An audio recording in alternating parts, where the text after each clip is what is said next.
I just wanted to welcome everyone to our CAPS, Counseling and Psychological Services Mason Cares presentation. And this is to increase campus awareness, potential referrals, and provide some education for suicide prevention. And this is going to be the gatekeeper training. Again, this is being put on by Counseling and Psychological Services at George Mason University. We want to welcome everyone to the presentation and also let folks know to please be respectful and recognize that this can be a very difficult topic for many.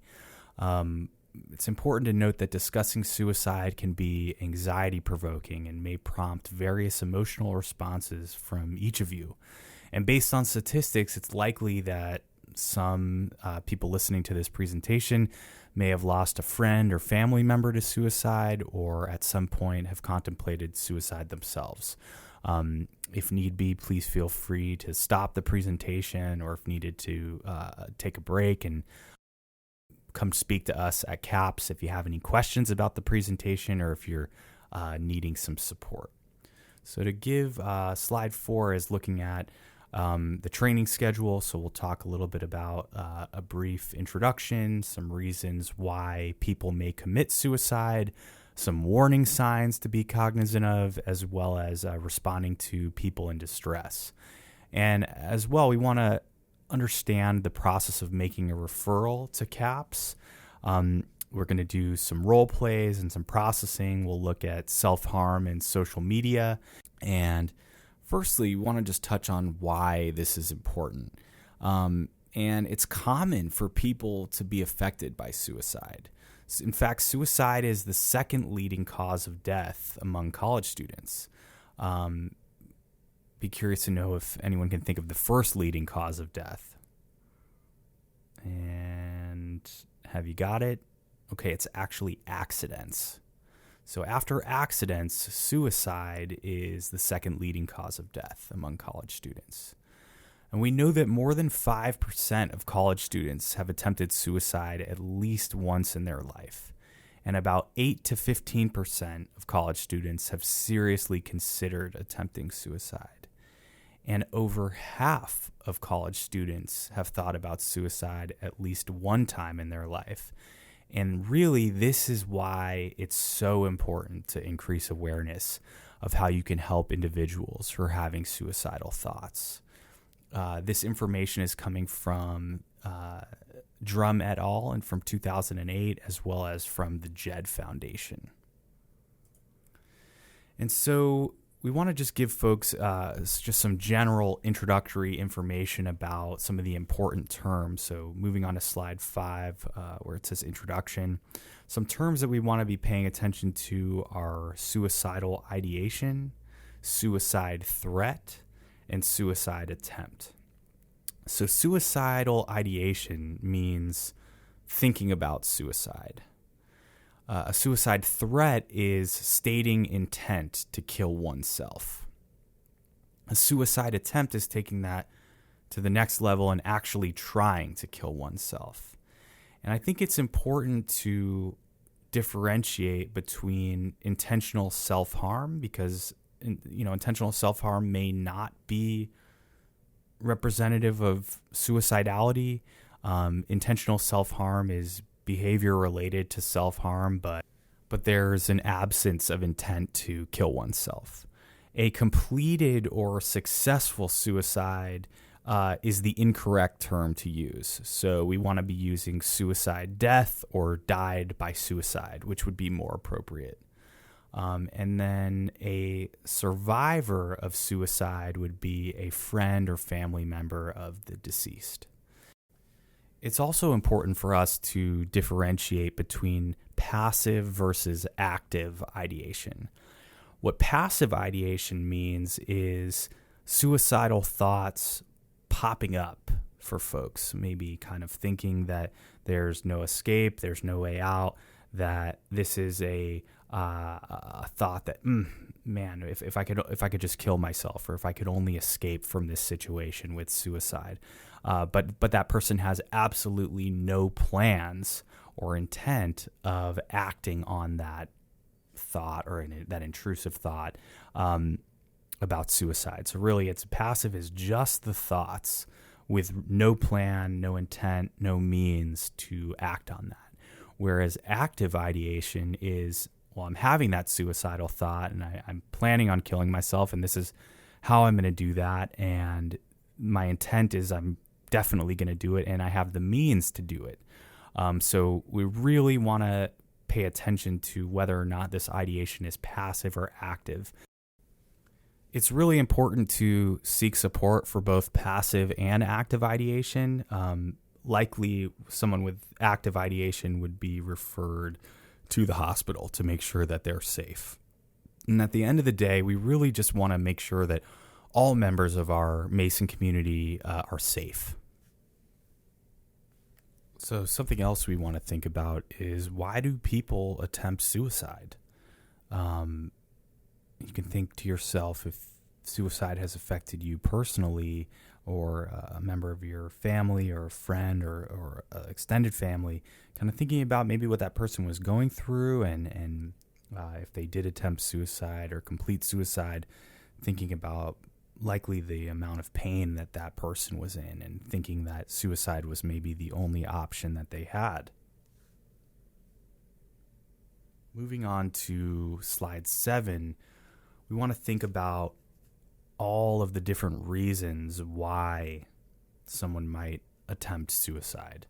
At 65%, the number one reason is relief from emotional or physical pain at about 65%.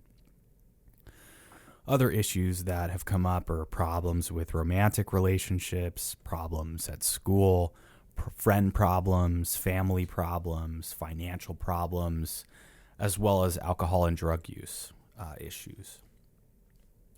Additionally, to consider sexual assault and relationship violence. And a suicide attempt may often be a combination of many of these factors. Moving on to slide 8, we want to think about multicultural considerations. And in 2014, on an average of 20 veterans died from suicide each day. Additionally, veterans accounted for 18% of all deaths from suicide among U.S. adults, while veterans constituted 8.5% of the U.S. population. So approximately 66% of all veteran deaths from suicide were the result of firearm injuries. I think it's also important to remember how many veterans we serve at Mason, and that we have a lot of resources for veterans on campus. So if you are a veteran, or if you know a veteran that's struggling and needing some support, please do tell them to come into CAPS. We would love to support them and provide them with community resources if need be, and other resources on campus. Additionally, I want to touch on a stat from 2015 from the American Association of Suicidality, where there were a number of reported deaths by suicide based on ethnic and racial groups for that year, where the white population was coming in at 39,796, so that's at about 15.8%. The black population at 2,504, so that's at about 5.6%. The Latinx at 3,303, so again at about 5.8%. Native American at about 577, and the rate is about 12.6%. And Asian Pacific Islander at about 1,316, so the rate of about 6.6%. And we also really want to pay attention to the diversity of students on our campus at Mason, and how a number of different cultural considerations and familial considerations must be taken into account. That mental health is going to look different for everyone, and suicidality is going to look different for everyone. So really wanting to be mindful of the unique life experiences of folks and other obstacles that may be in place for some folks and not for others. And in thinking about that, we really want to pay attention to increased risk for our LGBTQ plus populations for suicide. And we also want to pay attention to our trans young adults, and they may be related to the possible experience of stigma, prejudice, discrimination related to sexual orientation or gender identity. And religiosity may serve as a protective factor against suicidal behaviors in young adults. And moving on to 9, which is warning signs. So what to look for. And in slide 10, we're thinking about warning signs in terms of 2 tiers. So tier 1 with being threatening, looking, or talking and writing. And then tier 2 as an acronym that we've come up with called Is Path Warm. And I'll get into that in a second. But really, when thinking about tier 1, as I mentioned, the threatening, looking, or talking and writing, what to look for is someone threatening to hurt or kill themselves. Someone looking for ways to kill themselves, such as seeking access to pills, weapons, or other means. Or maybe someone talking or writing about death or dying or suicide. And when thinking about the second tier, as I mentioned, Is Path Warm, we really want to touch on all of these different, as you can see in slide 11, content from each of the letters. So I stands for ideation, and S stands for substance use, P stands for purposelessness, A stands for anxiety, T stands for trapped, H stands for hopelessness, and this is a really big one when we're assessing for suicidality is indication of hopelessness. Similarly with W as withdrawal, so if folks are withdrawing from activities that maybe they normally engage in or from relationships, all important things to be considering. Getting to A stands for anger, R for recklessness, and M for mood change. And really, the more of these that are present, the more concern you'll have for that person. I would say that all of these, in fact, require attention individually. However, the more that are present, the more concerning the situation is. And kind of a rule of thumb is that if a person has ideation or 2 or more of these, we really want to connect them with CAPS. So please make that referral. Again, CAPS is in Suite 3129 here in Student Union Building 1 or Sub 1. And we have on-call crisis folks available during business hours as well as after hours. Again, if someone's worried about a friend that they have, they can call CAPS to get advice and to see what CAPS recommends them to do. Again, I want to also be clear that without a release of information from a client, there's there's no way that CAPS can provide information on that client's behalf. However, if there is a release of information, then we would be able to provide that information. But then also, we could advise in hypothetical situations with staff, faculty, or students. So I think there are a lot of options for getting information. As I mentioned, the office hours for CAPS are 8:30 to 5 on Monday, Thursday, and Friday, and 8:30 to 7 on Tuesdays and Wednesdays. But after 5, it's by appointment only. So you'd have to have an appointment with the provider that you're seeing. And moving to slide 12. So we really want to think about responding to individuals in crisis and try to come up with some conversations that, would be helpful to have. So when you're asking about suicide, you want to use direct questions, including the words suicide and killing yourself. Realize the importance of helping the individual feel understood. And in doing that, if the individual is feeling suicidal, being direct will help him or her to feel understood. And when responding, we want to think about using close-ended questions. So questions which can be answered with either a yes or a no. So are you thinking about killing yourself? Maybe probing questions could be asking follow-up questions when a response is not fully understood to elicit more information. Like, could you please tell me more about X, Y, and Z that you had just said?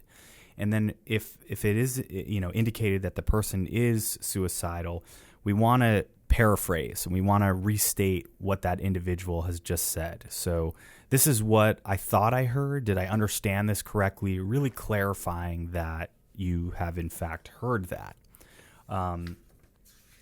And we want to think about how we're having this conversation. So really initiating dialogue in a non-judgmental way.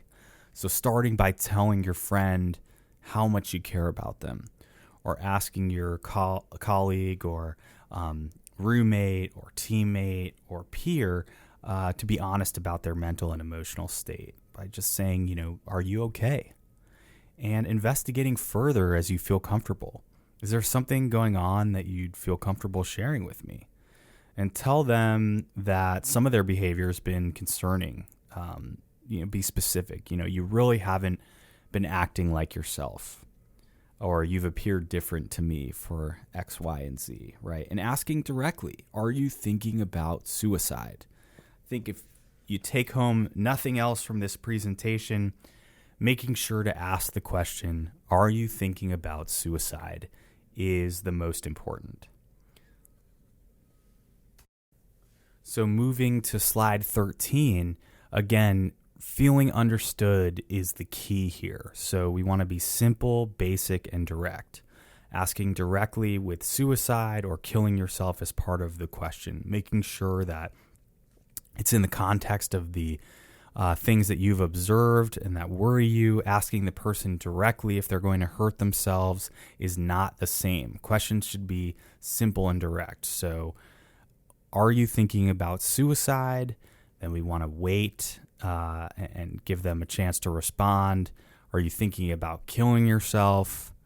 Really want to give that person a chance to respond. And it likely is going to feel uncomfortable asking somebody that. It feels weird, it feels silly, it feels uncomfortable. However, it is so important that we ask this question. And by asking that direct question, usually we're going to get a yes or no answer. So if the answer is yes, following that with a probing question of, could you please tell me more about that?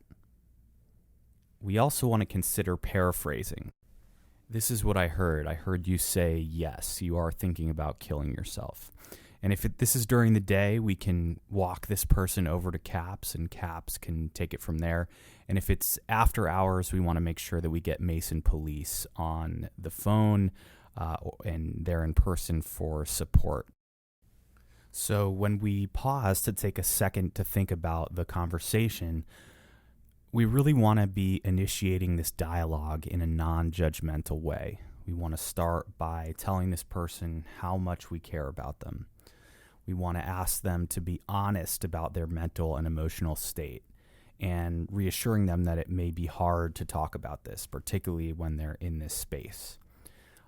We want to investigate further as much as we are comfortable, but we want to tell them that this specific behavior that they're exhibiting has us concerned, and kind of being specific potentially with examples. And then, as we said before, asking directly. So really asking that question of, are you thinking about suicide? In terms of investigating further as you're comfortable, maybe something like, is there something going on that you'd feel comfortable sharing with me? Or telling them that some of their behavior has concerned you, you really haven't been acting like yourself, and being specific in terms of, I've noticed that, you've started giving away belongings that have been really important to you in the past, and I'm worried about that. I'm worried about you. And then asking directly, are you thinking about suicide? So, if the response is yes, we want to make sure that we have follow up questions like, do you have a specific plan or date in mind? And we want to let them know that, I really care about you. I'd like to get you help, get you connected with some support. You want to let them know, for people who are often suicidal, believe they're beyond repair. So we want to let them know that, you don't deserve to die. I care about you. I'd like to help you heal. I'd like to help get you connected to some support. Again, if this is during business hours, we want to encourage them to call CAPS or let you call and walk with them to CAPS immediately. And again, if this is after hours, encouraging them to call Mason Police or let you call Mason Police with them immediately. Something along the lines of, let's find someone who can help. We can set up an appointment together. I can even walk over with you, really wanting to get this person over to CAPS as soon as possible. So when it feels like it's getting over your head, we want to consider making a referral. So we want to contact Mason Police if the person is threatening immediate self-harm.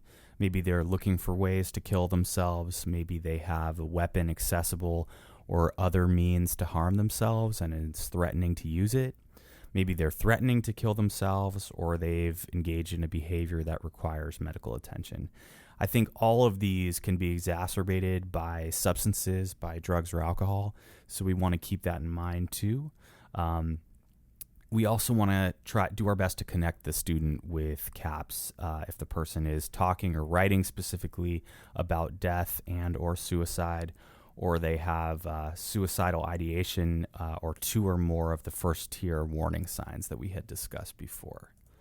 Kind of moving on to slide 19, if the individual meets one or two criteria for IS Path Warm, the acronym that we discussed before, and is not at risk for suicide, again, we want to express concern, suggest a meeting with a mental health professional, and explain the confidential nature of counseling. That's really, really important.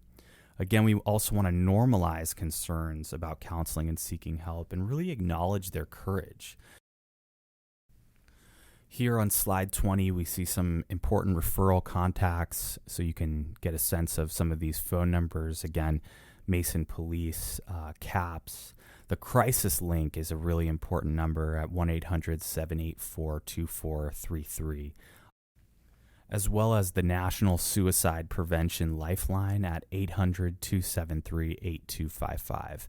And then if the person doesn't feel like calling, the Virginia Crisis Link text line is another option. They can be reached by texting the word CONNECT to 85111.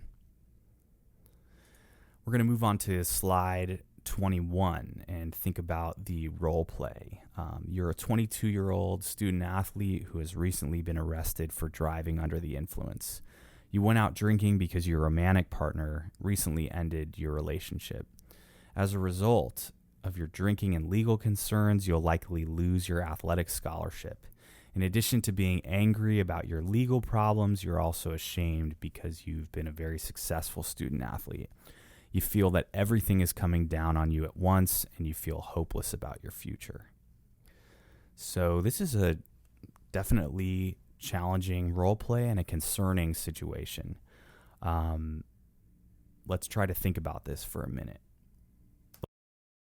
What's coming up here is, of course, the substances, right? So driving under the influence is very concerning, as well as the fact that this person is using substances to regulate a lot of the pain that they're feeling due to the recent breakup.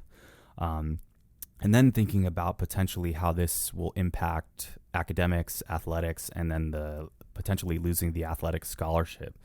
Again, we really want to get this person to help because it seems like they are kind of at a breaking point for really going down the wrong path. And the statements of feeling like everything's coming down on you at once and feeling hopeless about your future, that is all indication of potential suicidality or suicidal ideation. So we really want to get this person to help as soon as we can. So moving on to slide 22 is social media. We know that about 90% of young adults use social networking sites. And, we think about social media potentially being used in a healthy manner and also in an unhealthy manner. And really, it's dependent upon how it's being used. Some healthy use of social media could be to increase connection, positive contagion, promoting exercise, healthy living, smoking cessation, using it for support, normalizing that, in fact, I'm not alone. Then there's also some unhealthy uses, thinking about, cyberbullying, or when it's used for comparison or envy purposes, some negative contagion, when posts of self-injury or suicide are liked or retweeted or shared. This is concerning, right? And unhealthy use of social media can be associated with decreases in self-esteem, increases in risky behaviors like alcohol use, risky sexual behaviors, and disordered eating. I think it's important to note a study by the University of Missouri found that while Facebook can exert positive effects on well-being, it also can trigger envy among users, and it can lead to depressed mood. Facebook could be related to decreased subjective well-being and life satisfaction. And researchers also found Facebook to have a negative correlation with self-esteem as a result of increasing risky sexual behavior and presenting potential relationship conflicts, with 31% of teens having fought with a friend because of something that happened online. So as a result, there's potentially decreased self-esteem, increased envy and depression, as well as increases in anxiety. So these are all really important things to be thinking about with regard to social media. Moving on to slide 23, we want to look into some social media warning signs, particularly hashtags of hashtag suicide and hashtag self-harm. Messages may include wanting to die or kill oneself, feeling hopeless or having no reason to live, potentially being a burden to others, or seeking revenge. Again, we really want to be paying attention to if something on our feed comes up where someone's expressing suicidality or self-harm in ways that, they're suggesting wanting to die or kill oneself, feeling hopeless or having no reason to be alive, feeling trapped or in unbearable pain, being a burden to others, seeking revenge.